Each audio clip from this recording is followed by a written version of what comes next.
ગીરગઢડાથી મહત્વના સમાચાર સામે આવી રહ્યા છે। ગીરગઢડામાં બે બાળાઓ સાથે અડપલાની ફરિયાદ પોલીસમાં દાખલ। બાળાઓ રમતી હતી તે સમયે બીભત્સ વિડીયો બતાવી શારીરિક અડપલા કર્યા અને છરી બતાવી ધમકી આપ્યાની ફરિયાદ દાખલ। કાળુ નામના 35 વર્ષીય યુવક સામે ફરિયાદ નોંધાઈ છે। ફરી એક વખત આપને જણાવી દઈએ, ગીરગઢડામાં બે બાળાઓ સાથે અડપલાની ફરિયાદ પોલીસમાં દાખલ।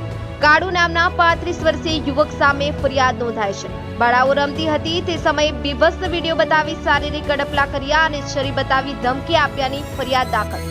બ્યુરો રિપોર્ટ, ગિરનાર અવાજ ન્યૂઝ। રમેશ સત્યની સાથે આપણી આસપાસ બનતી ઘટનાના સમાચાર જોવા માટે ગિરનાર અવાજ ન્યૂઝને લાઇક કરો, શેર કરો, ચેનલને સબસ્ક્રાઇબ કરો।